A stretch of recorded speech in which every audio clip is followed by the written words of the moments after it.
tiho govori mi jesen, sustanjem lišća i šapatom kiše, al zima srcu govori još tiše.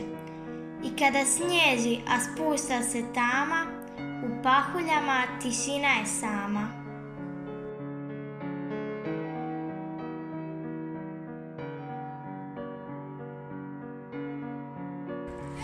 Gledaš u terensku nastavu, osnovna škola Kneževi Vinogradi s područnim školama Gravovac i Karanac odlučila je provesti u okruženju jezera Đola u Dardi. U ovom sunčanom jesenskom danu učenici su bili dijelom aktivnosti koje su osmislili njihovi učitelji. Niži razredi učili su o biljnom i životinjskom svijetu te kako se orijentirati u prirodi.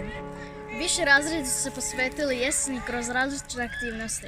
Pisali su ode na engleskom jeziku, prikazivali jesen kroz sliku i zvukove, te čitali pjesme o jeseni.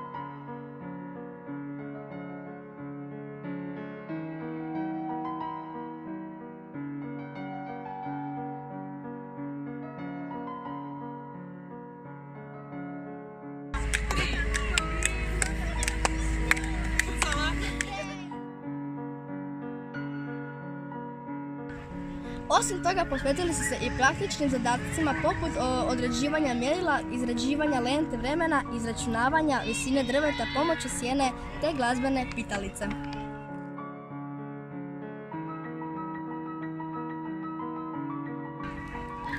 Vrijeme između zadataka kratilo se društvenim igrama, pecanjem i sportskim aktivnostima.